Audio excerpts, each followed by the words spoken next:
But that's fundamentally the framework that you have to present to get us out of this mess, is you have to be willing to tell people no. You have to be willing to tell people, hey, no, this is corrosive to your soul, therefore it's going to be outlawed. So it's not just a failed enterprise. Ultimately, it's because you've abandoned Christianity, you're not giving people a sense of belonging in which to have and raise children in, they're not staying in the country, and so all those people that you're relying on to do this right-wing revival, they don't have the principles and they don't have the personnel to do it. Well, it's liberal democracy. Liberal democracy undermines the integrity of the kingdom because it does not raise up leaders who embody the essence of the nation, but instead raises up the people who can lie most effectively to the public and who are prepared to take the most money from moneyed interests so that they can run for office. What is up, guys? This is Tate Brown here, holding it down. I'm here with Connor Tomlinson, the GOAT. We're here for another installation of Across the Pond. This time we've actually gone across the pond. We've got an English guest. We're switching it up. We've been very American heavy, so we're switching it up here. We've brought in the great Charlie Downs. Charlie, how's it going, man? Very well, Tate. How are you? I am doing all right. Can you give the people a quick intro, who you are, what you do? Sure, yes, so my name is Charlie Downs. I am the campaigns director at Restore Britain, which is a British pressure group led by Rupert Lowe MP, who is a former Reform UK MP, which is kind of our, kind of populist, insurgent right-wing party, which a lot of people are putting their faith in. Rupert was unceremoniously booted out of the party earlier this year for the crime of challenging the position of the leader, Nigel Farage, and has since, essentially become the de facto leader of the right in Britain, as far as I'm concerned. He is commanding the discourse on a number of different issues, and Restore Britain was set up essentially to institutionalise his influence. So we're not a political party, we are a pressure group, but we have an enormous membership and an enormous following online. And this week we actually launched our podcast. So I'd recommend all listeners to go and check that out on the Restore Britain YouTube channel. I also have a show on GB News, which is kind of like our version of Fox News. And I write for the Daily Mail on issues of English identity, kind of Zoomer politics, immigration, and so on. So very pleased to be here tonight with you folks. Charlie's one of these guys that's sort of fitting the trend of enterprising, virtuous, young, informed, right-wing men. I tweeted out the other day in response to that Corey, who's the Florida congressman? Corey Mills. Corey Mills, yeah, that's the one.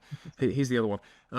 Corey Mills, whose girlfriend is being passed around Washington, many such cases. And I tweeted that being a heterosexual, married, monogamous white man in right-wing politics is simultaneously exhausting and a superpower because you're just unblackmailable. And Downs also fits this mold. So there's a growing body of Catholic Zoomerwaffen taking root in UK Westminster. We're gate-kept out of every institution, but I think that's probably what we're going to end up talking about. John Maxine can actually benefit you politically massively. It's very true.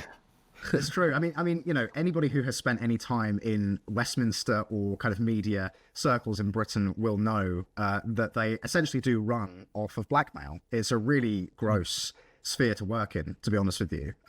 It's so infested by people who just have no control over their appetites in a lot of cases, and so it's kind of no wonder that the British right is in such a bad state, given that it's people like that who in a lot of ways run the show.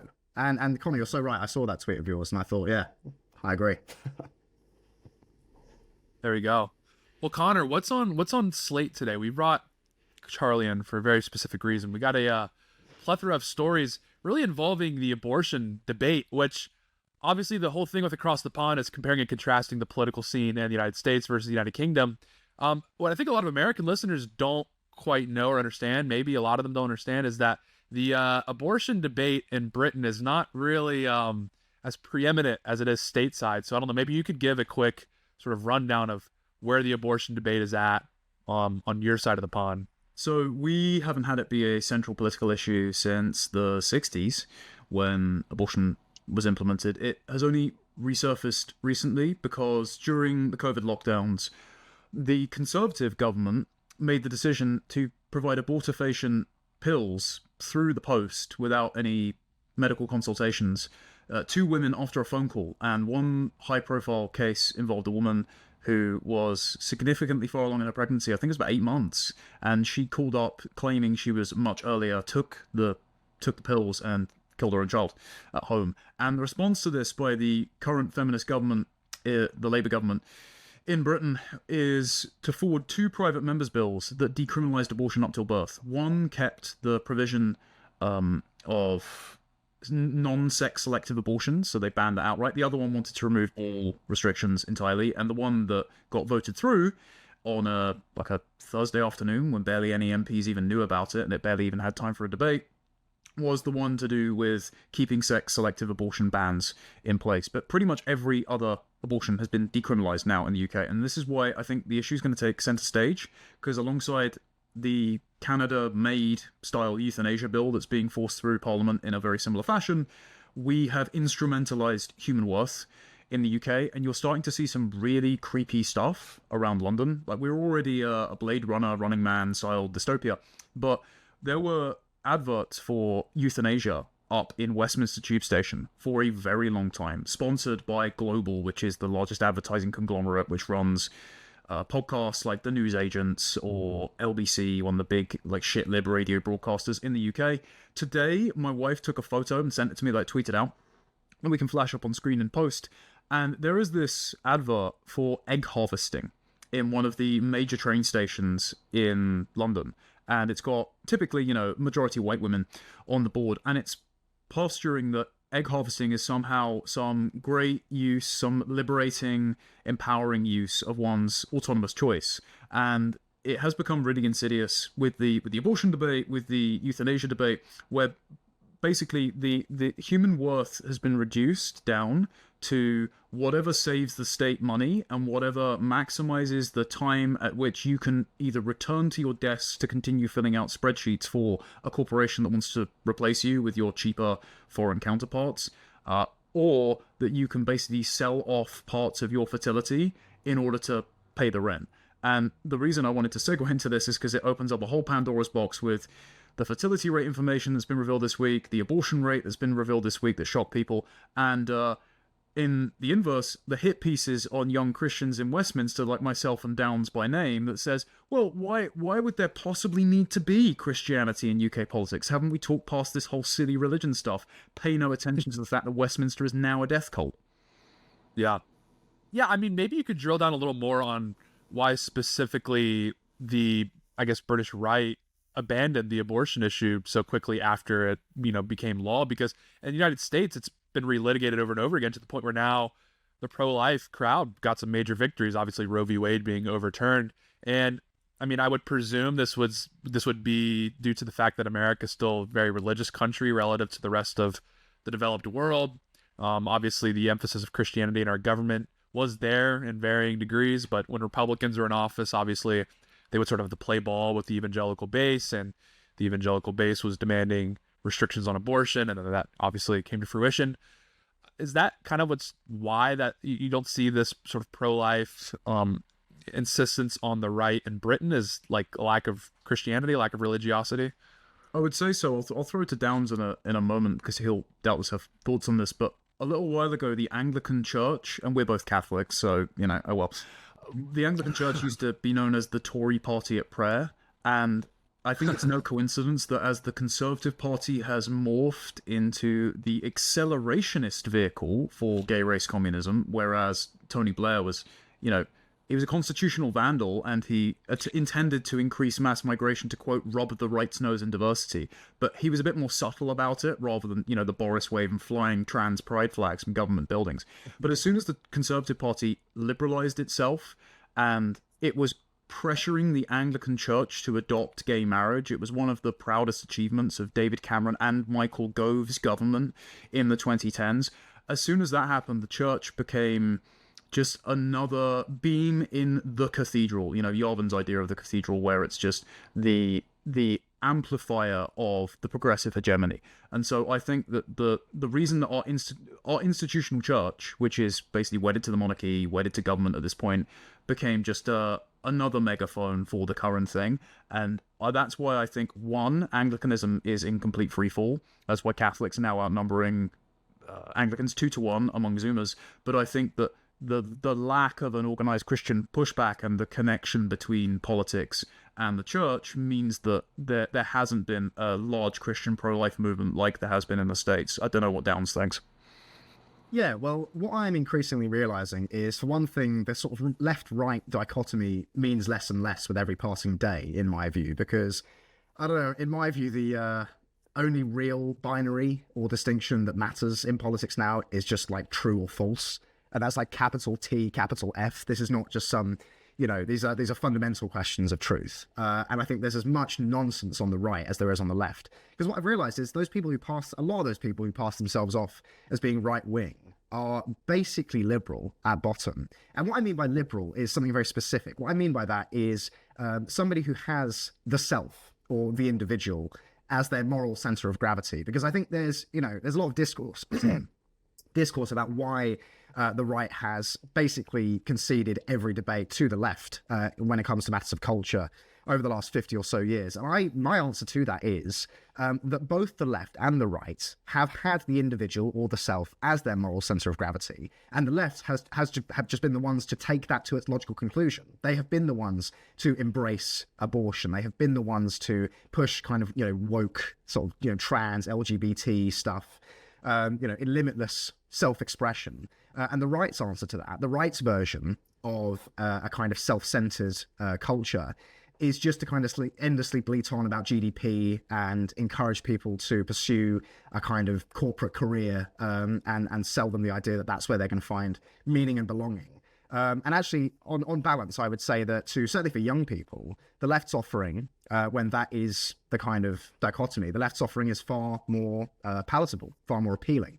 And so there hasn't really been a right as such in this country in any kind of organized mainstream form for a very long time. And that, I think, is why these cultural issues that are kind of dismissed as being not as important as the economy and not as important as growth and that sort of thing, haven't really had a look in for a long time. And actually, when you do raise them, even those people who do pass themselves off as being on the right are not interested in touching them, because they are actually not, they are individualists at the end of the day. And this, I think, is the crucial thing, because there is this emerging faction of the right in Britain there's an article in Pimlico Journal, which is one of the outlets that has taken aim by name at myself and Connor. There's an article in there called "Why I Am a Zionist." Now, this is a play on Zionist, obviously, but it's about Zia Youssef, who is the chairman, or no, what is he now? He's the head of policy at Reform UK, this Muslim fella who nobody seems to know anything about. And he represents what Pimlico Journal would describe as a kind of technocratic populism. Right, so this is a desire to, it's almost like a Lee Kuan Yew sort of just looking at the metrics and seeking to, increase the metrics as much as possible in a way that's far preferable to the kind of regime that we have now that just seeks to, grow the GDP, whatever that even means. I think they are, this kind of faction is looking at more meaningful metrics. But actually, at the end of the day, they're not prepared to confront matters that can't really be spoken about in the quantitative language of kind of managerialism and science. But it's actually those issues that are, in a lot of ways, the most pressing of our time. In things like national identity and belonging, a feeling of meaning, a feeling of purpose, things like abortion, life issues, euthanasia, and so on. And so, there seems to be a very limited appetite for these kinds of things in Britain. But I think that's only because there hasn't been a force, an organised force in the mainstream that has actually been putting the argument across in a compelling way for a very long time. Because for right now, Christianity in Britain on the political scene is kind of dominated by people like, UKIP and sort of Nick Tenconi. And it seems very much like an American import. It seems very it just bounces off most English people. And so I think it is, certainly the mission of Restore Britain to a certain extent, and the mission of those of us of like mind in the kind of political scene to, in a way, like give Christianity a bit of a rebrand in Britain. Yeah. And make it palatable for the British people, because I don't think it has been for a long time. It's like you say, Connor, the Anglican Church, the Church of England, is just an arm of the state. It's just a mouthpiece of power that, in my view, has been completely hollowed out of any real meaning or spiritual content, if indeed it was there at any time. Yeah, I mean, the Anglican Church in the UK, because we have like our mainline churches, which sort of the elite of our country up until about 50 years ago, the composition, they were attending these mainline churches. And I guess that would be sort of the equivalent analog stateside to the Anglican Church. Obviously, the Anglican Church in the UK is an institution that is like wed to the government. But either way, the thing that the Anglican Church and these mainline churches in the United States have in common is that they're both functionally boomer NGOs. Like, there's any spirituality that was left in these churches is gone. It just died. Like I said, they're fundamentally boomer NGOs. And a point you're making, and it's so true, is again kind of stateside. We've had this problem on the right where the most charitable interpretation of this would be they're just trying to win votes, but they step into the left's framework and then try to beat them at their own game. And this just never works. You're never actually going to beat the left when you're playing on their terms, because they can just like give away free stuff and whatnot. You're not fighting on the same battlefield. You're not fighting on the same footing. The UK seems to have this problem on steroids, where like at least in the United States, the right, even though they were trying to like operate in the left's framework and beat them, every once in a while they throw a bone to the conservatives. That just has not been occurring in the UK whatsoever. The Conservative Party, like here the joke is, oh, the Republican Party is there to slow down the Democrats. In the UK, it seems like the Conservatives were just junior partners in this sort of... No, they were there to speed it up, man. Like Labour, Tony Blair's Labour Party had immigration running at like 200,000 a year. The Conservatives put it to 1.2 million a year. Bear in mind, America has legal migration for all 50 states at 1 million a year, and we're the size of New York State. Regarding the Pimlico guys, so I want to be as charitable as possible, because they do nip at our heels a lot, but I think they have published some good work, like the social housing stats. So, we love our anons. Some I assume are good people, but the bit that you're referencing, Charlie, I'll quote from.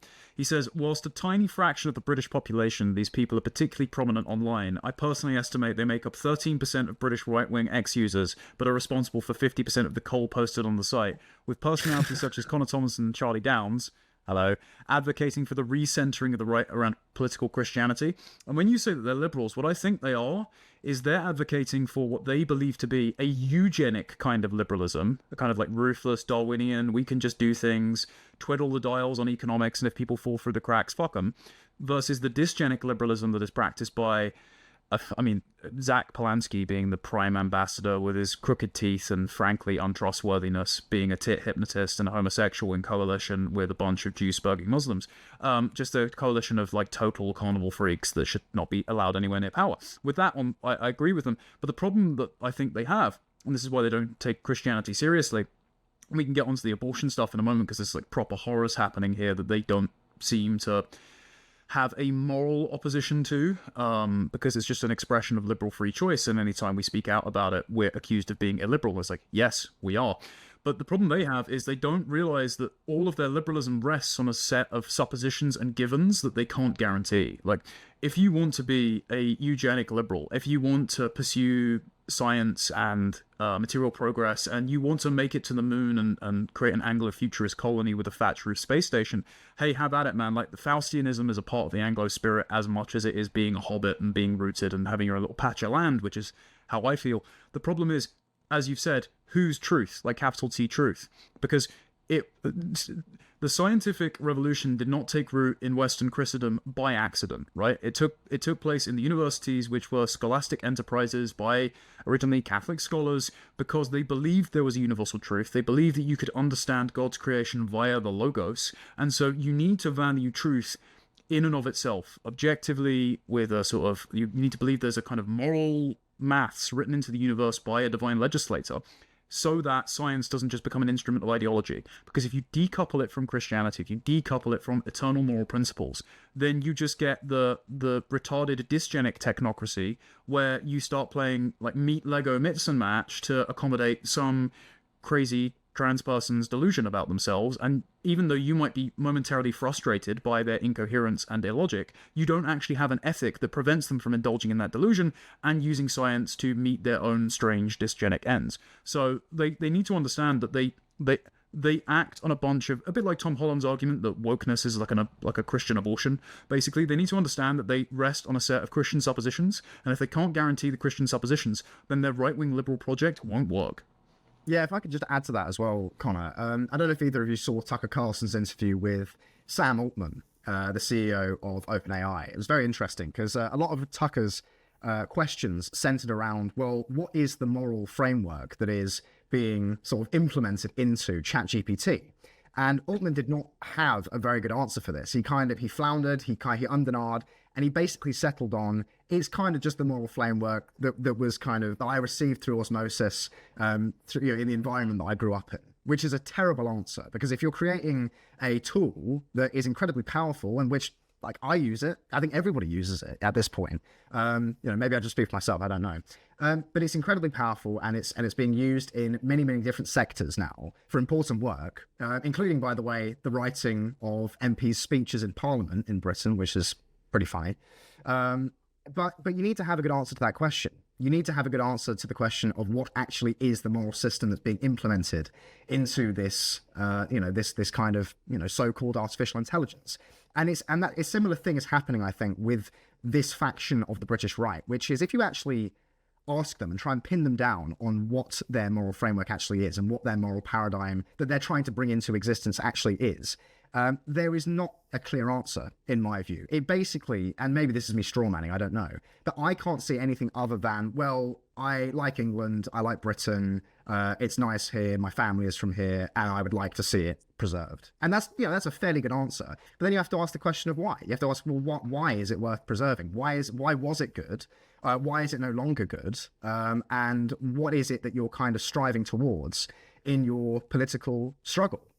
Because I think a political or moral system that has merely the nation as its moral center of gravity is, in my view, incredibly is dubious, morally dubious. Because I think at one level it's better than a moral system that explicitly has just the self as the moral center of gravity, that permits just limitless kind of hedonism and pursuit of self-interest and that sort of thing, which I think is very much the culture we have in Britain now. But a moral system that has the nation as its moral center of gravity and seeks to bring everything else into service of the nation, I think is very risky, actually, because you're not acknowledging the fact that the nation is only good when it serves truth, when it serves the good, and ultimately when it serves the will of God. And again, when you start using religious language, people start getting very uncomfortable and weird and all the rest of it. But unless we're prepared to have these conversations, I don't think we're going to win, right? Because the enemies of our civilization in Britain themselves have a totalizing view of the world, whether that's Islam, whether that's kind of atheistic, nihilistic leftism, woke or whatever. These are ideologies that have answers to every single question. And I'm not necessarily saying that we need to have answers to every single question, but we at least need to do better than, striving for basically fineism, which is a good meme, but is actually not, in my view, going to get us out of the kind of moral malaise that we find ourselves in. And more to the point, a moral system that does have the nation as its moral center of gravity, not to sound like a kind of boomer, but actually that is going to permit pretty terrible things if you take it to its logical conclusion. Because if something is regarded as being a threat to the nation, then kind of anything is permitted in eliminating that threat, up to and including the indiscriminate murder of civilians. And I think in a lot of ways, not to, really sort of get into it, but this is what we're seeing right now in real time in Israel, as far as I'm concerned. Zionism is a nationalist philosophy that has the nation or the race or whatever as its moral center of gravity. Therefore, anything that is perceived as being a threat to that, well, anything is permissible, up to and including the murder of children, which, in my view, is happening. And I don't want that to ever happen in Britain. I don't want us to ever have a government that thinks that sort of thing is okay. Because we hear a lot about how Britain is being destroyed and how Britain is collapsing right now. But if we were to ever engage in that kind of thing as a people, then the soul of this country would be irreversibly blackened, in my view. Well, there just needs to be this... There's an aversion, there's like a skittishness among conservatives stateside and in Britain. They're so afraid to directly link right-wing thought to Christianity. I don't know why. There's this aversion. I think it's perhaps people are insecure and they don't want to be perceived as like religious theocrats or something like that.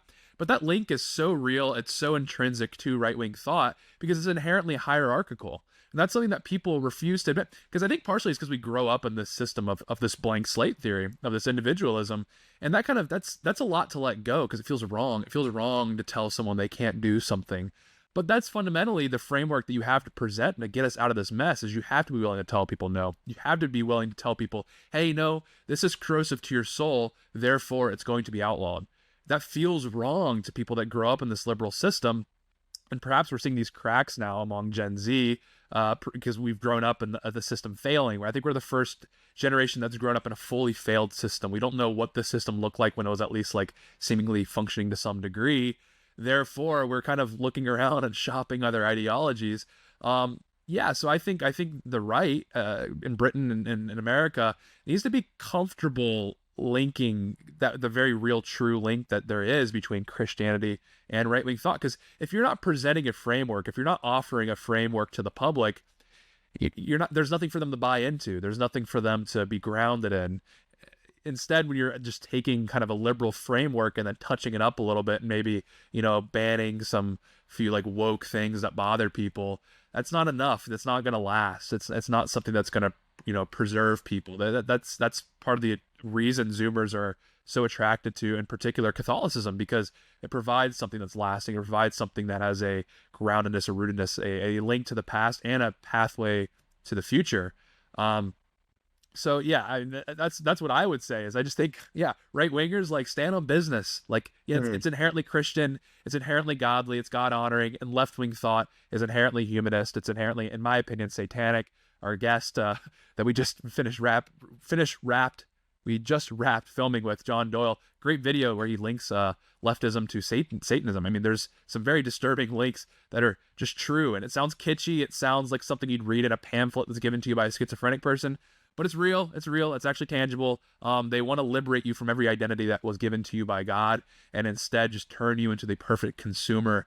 And I don't know how else you would describe that besides satanic. Boys, I don't know what you think. Yeah, well, just add something there, Tate, very quickly. I think an idea that we need to be embracing on the right, which is something I've been thinking about a lot recently, is the concept of the withdrawal of license, right? This distinction between license and liberty, I think, is crucial for us, because there is an idea that the whole liberal kind of the central principle of liberalism is that self-expression is everywhere and always a good thing. But we need to be, absolutely rejecting that at every turn. And actually, sinful behavior, if you want to use the Christian language, has no rights and should not have any rights. And therefore, the withdrawal of license, by which I mean the outlawing of abortion, the outlawing of gay marriage, all of these things which are fundamentally in conflict with the natural order, the eternal metaphysical principles that govern human civilizations, should not be permitted. And this is the thing, is the right now in Britain is not prepared to have these conversations. The sort of highest, the radical consciousness of the right in Britain in the mainstream right now basically extends to, ending mass immigration and deregulating a bit. And that's not a compelling, grand meta narrative to drive a political movement. I think we do need to be thinking bigger. I was going to add on that the original liberal was the serpent in the Garden of Eden, because the promise of self-actualization is basically the devil's mantra of do as thou wilt, or unshackling yourselves from the biological limits imposed upon you by Imago Dei and the duties of the universal moral law to pursue your own hedonistic pursuits. And this is why the original left and right dichotomy was between the hierarchy of the monarchy and tradition, but also the church. And so left and right might well be antiquated in the current sort of boomer conception of politics in our country, Charlie, because the right is just the right is just a means by which the market can level everything down to lowest common denominator, universalist, blank slate, fungible consumer. But actual right-wing politics, insofar as it should exist, should be hierarchical and based on tradition, whereas leftism is egalitarian, the great leveling, the blank slate.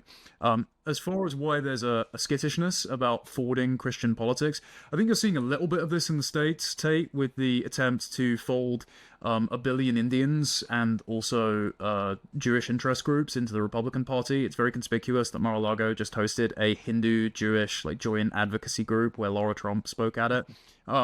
The Christian Americans aren't present. Neither of those faiths built your civilization. They built other countries, which I think their practitioners would probably be happier living there than trying to demographically and culturally terraform the United States. In Britain, there's some of that going on as well. I mean, there's a lot of Muslim groups in both the Labour Party and increasingly Reform UK, but also never underestimate the extent to which the Conservative Party was captured, and this is a really weird phenomenon that nobody talks about, by Scottish liberals who are obsessed with being led by minority politicians. Like, there are multiple. There's Neil Ferguson, there's Fraser Nelson, there's Michael Gove, there's Andrew Roberts, and for some reason there's a kind of Humean skepticism about organized religion in total, despite them being ardent Arabists and loving Islam, because they think the extent of Arab civilization is calligraphy and like squiggly buildings and minarets, rather than cousin marriage and organized child rape. But the other part of this is that for some reason they astroturf minority politicians at all stages of their career, whether it's Rishi Sunak, Hindu, Kemi Badenoch, atheist, Zia Yusuf, Muslim, question mark. For some reason, there is a complete denial of the host majority being able to practice a politics of their own identity, even when that pre-political we, as Roger Scruton would say, is made incoherent by rapid demographic and cultural change. And so you can't actually talk about policies and infrastructure. Instead, you're relitigating who is the moral and political constituency who has supremacy in the country. But also there's this squeamishness about the ancestral foundational religion that built up our country. Meanwhile, we're allowed to practice literally every other religion. And I wanted to segue, if I can, off that point. And I'm sure you guys will have something to say about what I said. But Charlie, you read this. Tate, you might not have. There was a piece in Unheard, which is the counterpart to The Spectator in the UK. It's meant to be like the centre-left, like millennial-coded version of The Spectator, written by Samuel Rubinstein. Yeah, Unheard. Who's it for? Samuel Rubinstein, who wrote Is Reform Going Too Christian? And in it, he does the op thing we were talking about Tate before, of linking Vance to like Nick Fuentes. This time, he links James Orr to J.D. Vance, because James Orr, friend of mine, is in Reform UK, was Vance's advisor. And then he links Vance to me, and he, unironically, for a party with a gay chairman who's in favour of trans people in women's prisons and 2 Muslim spokespeople, he writes about reform being too Christian. Strange things are afoot on the religious right, especially on the younger end. The self-declared reactionary Catholic Zoomer Connor Tomlinson, who's close to Liz Truss and Ayaan Hirsi Ali and boasts almost 100,000 followers on X, questions whether those adhering to any faith other than Christian, or belonging to any faith besides British, should be allowed to hold public office. Now, if I were to say, is Israel too Jewish, or is the Labour Party too Muslim, or is the Conservative Party too Jewish, my career would be over. I mean, it is already over in those respective parties. But for some reason, we're allowed to just completely trash the integral ancestral religion of our nation. And we're not allowed to say only Brits should be in British politics. For some reason, we should be this sort of multicultural revolving door with no faith of our own, but every other nation gets to be blood and soil nationalists and theocrats. Yeah. Yeah, well, it stems back to the point you made regarding the serpent being the original liberal. That's very valid, because what did the serpent do? The serpent just asked, I don't know, did God really say that? And that's all liberalism really is taking anything that was assigned to you at birth, that was God given to you, and liberalism turns around and says, I don't know, did God really say that? You should just ignore that voice in the back of your head telling you this is wrong, this is wrong, this is wrong. You should just double down on that. And it just breeds misery. And that stems into the modern day, into our political system, where, you know, you might say, and you look at the, you know, makeup of Britain, it's primarily British, and we're electing these politicians, they're pushing these politicians that aren't, because they're saying, I don't know, is that really necessary? Did God really make this country British? It's a whole thing where in America, I think when we have these like AstroTurf DEI candidates, these are typically pushed because they're convinced that if you, like, for example, if you nominate like a black person for governor, that you're going to somehow win black votes. I think it's just like misguided consulting, versus in Britain, it seems like it's literally just out of like almost demonic self-hatred, where it's like penance for being like a white Brit. Like, you're denying yourself political access as like trying to justify some sort of like wrong that's some sort of like cosmic ledger that needs to be, you know, leveled. It's really, really bizarre, because I mean, yeah, that's I mean, in the US that exists to some degree, especially on the left, but on the right, it just seems like it's just like bad political strategy. It's really, really, really pernicious stuff. It's interesting you mentioned political strategy there, Tate, because this was a large feature of the articles that appeared in Unheard and Pimlico Journal, which was basically not to address the truth claims of Christianity, but instead just to look at whether or not they're popular enough to win an election, which in my view is a really, really superficial way to look at things, because it's like, I don't think any of us are saying that we want Reform UK to be like Bible bashing and campaigning on, making abortion illegal in all cases and having like a crucifix put up on Big Ben and all this sort of stuff. Like, and this is the thing. Yeah, That sounds great. Sure. Yeah, but this is the picture, like the stereotype, the straw man that is presented in these outlets. Like they seem to think that what Connor, you and I are advocating for is a kind of very American sort of evangelical, preachy form of Christianity. And hey, maybe we are preachy, I don't know. But look, I mean, if we don't have a kind of sense of what is objectively right and wrong and objectively true and objectively beautiful, then we are relativists, and our enemies are relativists. And part of, one of the fundamental problems in Britain today is relativism. Because if you talk to a lot of people, and I've experienced this in my own life, perfectly ordinary people who have, a nascent kind of Christian sort of moral sort of instincts, if you want. I've had members of my own family say they don't believe in objective right and wrong. It's a very widespread belief, this. I think there's a lot of reasons for that. But until we have remoralized our people, again, I just don't think we're going to get out of the malaise that we're in. Because Tate, you made a really good point there, which is that kind of left-wing liberalism seeks to deconstruct and strip a human being of all of their kind of natural or God-given identities. And this is something that I have been speaking about and thinking about a great deal recently. Because the question is, what are those identities? And why do people, especially young people, have such a tough time finding a sense of identity and therefore go looking in other places like sexuality and race and gender and all these sorts of things to find a sense of identity? And in my view, these identities stem from what are in the Bible called the covenants. You have the marriage as the first covenant between Adam and God. You then have the household between Noah and God. You then have the tribe, which is Abraham, the nation, which is Moses, the kingdom, which is David, and the church, which is Jesus, right? And these covenants reflect the structure of all human civilizations in all times and places, in my view. These are unchanging structures that humanity, left to its own devices, will always return to, right? But the entire project of modern liberalism, the modern liberal moral paradigm that we suffer under, the express purpose of it is to escape all of those structures, is to regard those structures as being essentially prisons, oppressive power structures that are designed to keep you down. This is especially the case, for example, in marriage. Like the feminist view of marriage is that it is an oppressive patriarchal power structure whose sole purpose is to prevent women from living their truth and living the life that they should be living, which in every case ends up being punching a clock in a corporate office, which is, just such a, it's unbelievable that lie has been so successful, because one would think it would be self-evident that doing that is not as meaningful as raising a family. But look, I mean, and this is the thing, like the right needs to be embracing these ideas, in my view. We can't just be sort of, having liberal assumptions about these things, having liberal assumptions about marriage and about what the household is and about what the nation itself actually is, if we want to win. Because in every case, if we do not have these principles that are rooted in eternal truth, then our enemies are always going to be able to beat us. Because inevitably, if we're not rooted in eternal truth, then we're rooted in relativism, and our enemies are rooted in relativism, and they're just going to take it to their logical conclusion where we're not prepared to do that. And so people will see them as being the more authentic offering.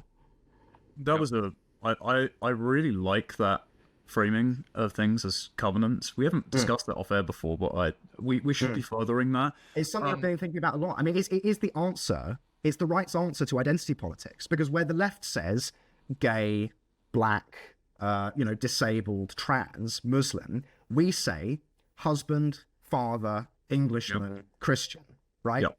And those are, first of all, not self-centered identities. They are identities that require the presence of another human being to make any sense. And they are an endless font of meaning. They're never going to run out, right? Whereas those other ones, those kind of individualistic, hedonistic identities, will eventually, worldly identities even, we could call them, they will eventually run out. And the same is true of the rights version of that, which is basically to be like a banker or like some kind of executive earning a good salary. Like eventually that is going to run dry as a source of meaning. But those the identities that I listed are never going to run dry, and that's why every single Englishman up until the last 5 minutes embraced those things as being sources of meaning and truth.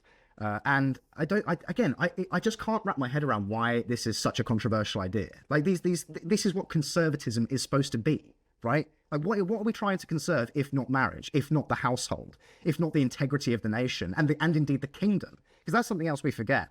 Is Britain is not just a country. Britain is not just a people. Britain is not indeed just a democracy or an economy.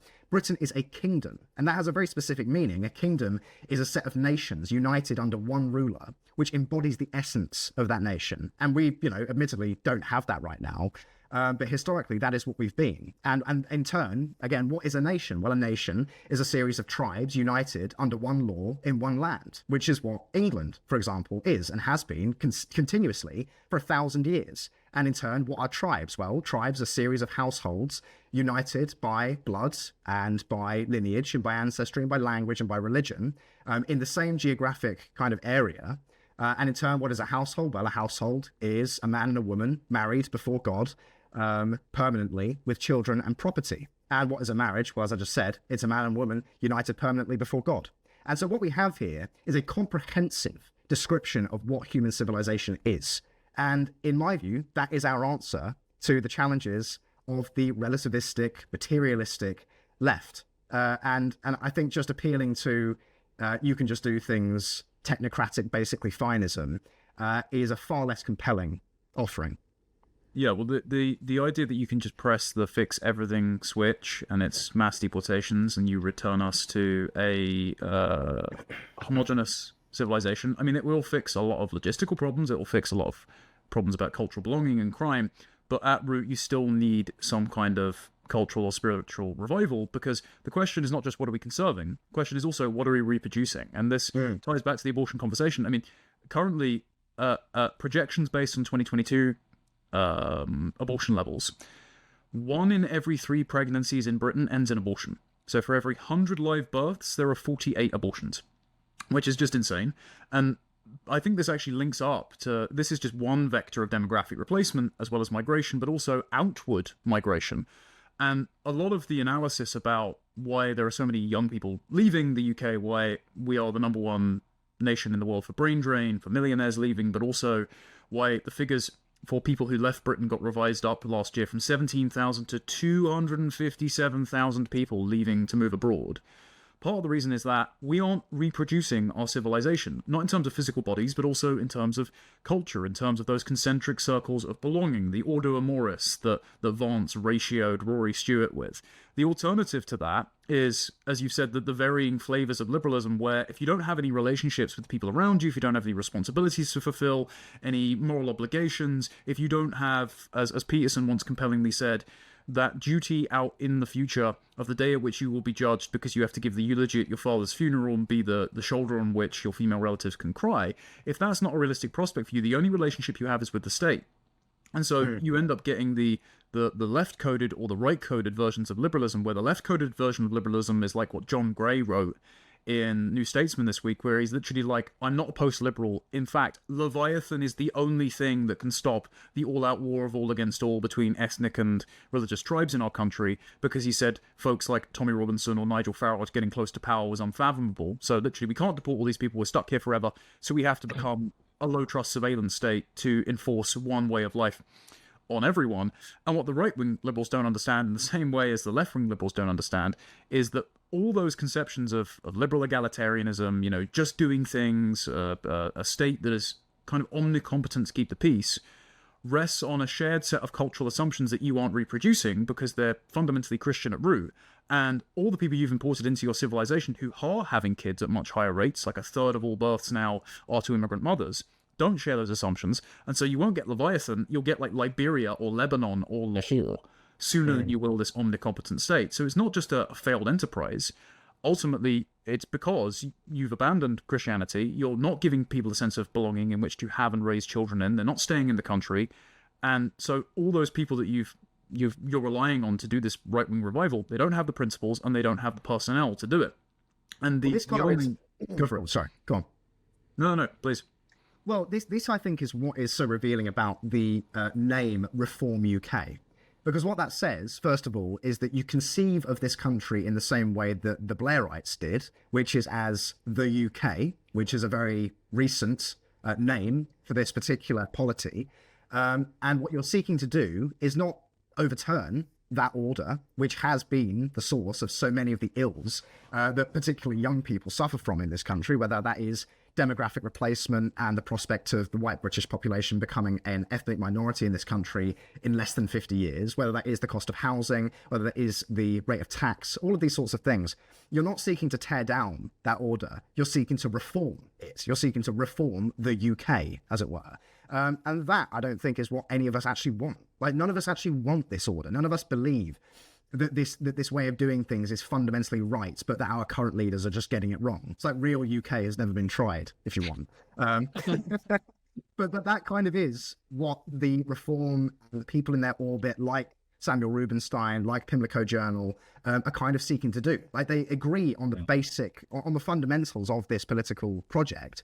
They just think that it's being executed badly. And so that's why they are, I think, hostile to our ideas, which are basically to, if you want, restore Britain, which is why we called our organisation that. Is that, like, Britain is a far thicker, older conception of this land, which is not as a kind of economic zone UK PLC, but actually, as I was saying before, as a kingdom, which is a far deeper thing in my view. And so, you know, again, I think it's likely that Reform are going to win the 2029 election. But until they are ready to confront these issues, I don't think that they are going to save the country. Because again, the useful thing about the conceptual framework that I have laid out is that you can look at the problems that we face as a country, as a nation, as a kingdom, and you can almost plug them into that framework and understand what it is that they're attacking. Because it's like, yes, everybody agrees that demographic replacement, mass immigration, legal and illegal, is the most pressing issue of our time, because it is the most consequential, most tangible, most visible symptom, if you want, of the sickness that currently afflicts our society. But what it is an attack on is the nation. What mass immigration is an attack on is the nation. But actually, there are attacks on all of the other covenant structures at the same time. Marriage, for example, has been entirely undermined in this country by no-fault divorce, by gay marriage, by, frankly, the prevalence of pornography and contraception, which make a kind of product of the marital act which should be fruitful and productive and rooted in love instead of essentially self-gratification. The household, likewise, has been undermined because nobody can actually own their own property. Everyone is a perpetual renter, whether that's from a landlord or from a bank. And as I say, it's very difficult for people to raise children in this country that are actually their own children, because the state makes such an effort to indoctrinate them using the public education system. And again, the tribe, I think this is perhaps the most controversial, but the concept of racism, like the actual concept of racism and its analog anti-racism, tell you that the mere recognition of tribal identity, by which I mean in the modern sort of vernacular ethnicity, essentially, merely to recognize that and to express any degree of preference for one's own tribe is evil. It's like the greatest moral sin that one can commit under liberalism. And I could go on. I mean, like the kingdom, for example, well, it's liberal democracy. Liberal democracy undermines the integrity of the kingdom because it does not raise up leaders who embody the essence of the nation, but instead raises up the people who could lie most effectively to the public and who are prepared to take the most money from moneyed interests so that they can run for office. And I realise this sounds like a really cynical view of this country, and I don't like to come down on Britain too much because I think this is still, despite everything, a great place to live. And I'm never going to leave, Connor, as I know you agree. But my goodness, like what a state we're in. And once again, until, in my view, we are prepared to confront the totality of the sickness that afflicts this country, we're not gonna rescue it from hell, right? And if we're just focusing on demographics, if we're just focusing on kick out all the immigrants and then everything will be fine, if that is our political project, then we are going to lose. Like, we need to have a better answer than that. Yeah, well, if you haven't conceptualized your own framework, because what happens is people will point out like part of this, this coalition that the left has built, and they see how they're competing would in theory have competing interests, and people sit there and scratch their heads like, what do they even have in common? Like, what is a gay person? Why is a gay person lining and linking arms with like a Muslim? Like, why is that even happening? And it's like, because if you haven't developed that actual Christian right-wing framework, you don't really understand what those people have in common, what goal those people have in common. But Charlie, with the framework you've outlined, it makes perfect sense what they're trying to do. It makes perfect sense why they actually would see more in common with each other than, like, I don't know, this liberal system that, you know, these older folks are still trying to keep alive. It's so brutal. If I can add to that, there is one thing that you need to look at to understand this, and that is the Progress Pride flag. Because the Progress Pride flag, this is the one with the rainbow flag. DLC. Yeah, I know, right? With the sort of the black and brown and trans chevrons on it. They added the Resident Evil umbrella symbol to represent sex workers at some point. Yeah, that was the expansion pack, orifice in the middle of it. Yeah, but that is the flag of what you are describing, Tate, which is a coalition of groups and individuals which stand opposed to marriage and to the household and to the tribe, the nation, the kingdom, and the church. That is what they are uniting around. And and I think that once you conceive of it in that way, there is no reason to permit that. Like, and I had a debate at the Battle of Ideas, which is a very liberal kind of quasi-communist event that happens in this country every year. I was invited to debate a chap called Albi Amankona, who is a conservative, he calls himself, but he is also the head of the LGBT Tories and also the Tories, was a conservative against racism. He's just a gay black liberal. Look, I don't dislike Albi as a person. I had a very pleasant interaction with him. But I said in that debate that, because it was a debate about free speech, and I'm personally I believe in free speech very strongly. However, I caveat that by saying I'm not entirely convinced. I'm skeptical of the idea that free speech is everywhere and always, or debate perhaps is everywhere and always, a truth-seeking exercise. Because I think that people believe things for all sorts of reasons. I think people believe things for reasons of pride and for reasons of kind of, it serves their interest. Because, like, the people that subscribe to woke, kind of gender ideology, if you want, as an example, like, I don't think they believe in that stuff because they believe it's true. I think they believe in it because it serves their own lifestyle and their own appetites, frankly. And so you're not going to argue those people out of that position because they weren't argued into it in the first place. So the idea that limitless, like, endless debate is everywhere and always the most effective way of, locating, like, identifying the truth and getting closer to the truth, I don't think is necessarily true. But in that debate, I made the case that the Progress Pride flag should be banned. It should be illegal to fly the Progress Pride flag in state buildings and indeed in private buildings. I do not believe, like, if in the privacy of your own home, I think that it's fine, because I think that would be an overreach to say that you can't fly it in the privacy of your own home. But think of the things that have been done in the name of that flag. Seriously, think of the mutilation of misguided teenagers, Connor, as you have spoken about recently. Think of, I would go as far as to say, as even like the killing of Charlie Kirk, right, was done in the name of that flag. Totally. The terrible, and like the covering up of the grooming gangs was done in the name of that flag. Mass immigration has been done in the name of that flag. Like, this is a flag that represents everything that stands against truth, everything that stands against beauty and order and goodness, like fundamental moral decency, right? And so I don't see a reason that you should permit an ideology like that is civilizational poison, civilizational acid, to be kind of proliferated in your society. There's no good argument. And if your argument is, well, free speech, I will say, well, I just don't agree with that, Totally. Yeah, I feel like abortion really is the crown jewel of that ideology. That's why when there, at least in stateside, when there's any sort of threats to put some sort of restriction on abortion, nothing turns out the left quite like the Republicans proposing some sort of abortion restriction, because fundamentally abortion really is, like I said, the crown jewel of that ideology, because you are saying we have this system, liberal democracy, and a child, a gift from God, is an impediment on your ability to participate in the system as effectively as possible. Therefore, you must sacrifice your child on the altar of liberal democracy. It is harrowing. It is harrowing. And that's why I think the pro-life movement, at least in the United States, that's why it's received perhaps the most vitriol from the left out of all the things that, the right wing in America is proposing. Even immigration restriction, which, is probably the second most sort of abrasive position that the right holds in the United States. Abortion is what really turns out the left, because I think they know fundamentally deep down inside that that kind of is the ultimate test. That's probably the furthest you can push a human being. I would say even more so than transgenderism. I mean, and that's involving self-mutilation, these sorts of things. Abortion is the furthest you can push a human being in service to liberal democracy. You're literally telling a mother to kill her offspring in service to this world order. It's absolutely nightmarish.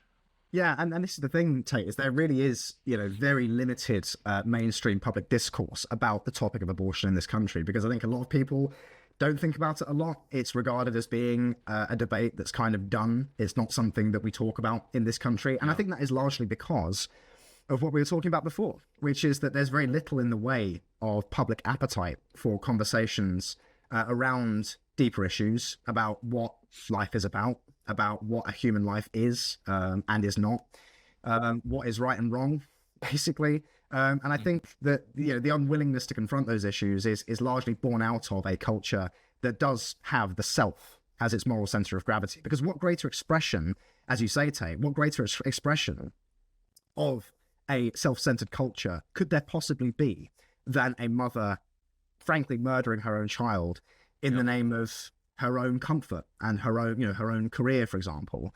And look, I think that we are so deep into this that, like you say, I've spoken to people in my own life who are not particularly political, but they are pro-choice because it's held up as an article of faith in this kind of liberal moral paradigm. But even in the most extreme cases, they're like kind of limit cases, like, for example, a situation where someone has been raped or something horrible like that, right? I, for a long time, I did basically think, well, look, I'm against abortion in most cases, but if that was to happen to a member of my family, would I want them to keep that baby? Well, probably not. But actually what I realize now is that, regardless of how noble that might sound, you still are operating from a moral framework that has the individual as its moral center of gravity. And in my view, any moral paradigm that has that is fundamentally against the will of God, because you are placing yourself into the position, into the station of God. And I think that any civilization that embraces that en masse is ultimately destined for destruction. And that's kind of where Britain is. Yeah, I agree. My political position has long been don't attribute intergenerational guilt to the unborn child that should lie with the predatory father. And so sex-offending father, don't kill the child. That should be a pretty good moral calculation. But abortion has become this liberal sacrament because it is Mary Harrington's written about this before, it is the most visceral possible expression of individual autonomy to say that my adult appetites come at the expense of the sanctity of life for an innocent unborn human being. And this was actually expressed in a very personal way with, so I'll keep the identity of this person anonymous, but someone who was a longtime friend of my wife who found out what I did when they stumbled upon me in a video that was criticizing me as one of these far-right pronatalists, saying that, people who want to have kids should have more kids. Maybe it might be a better solution.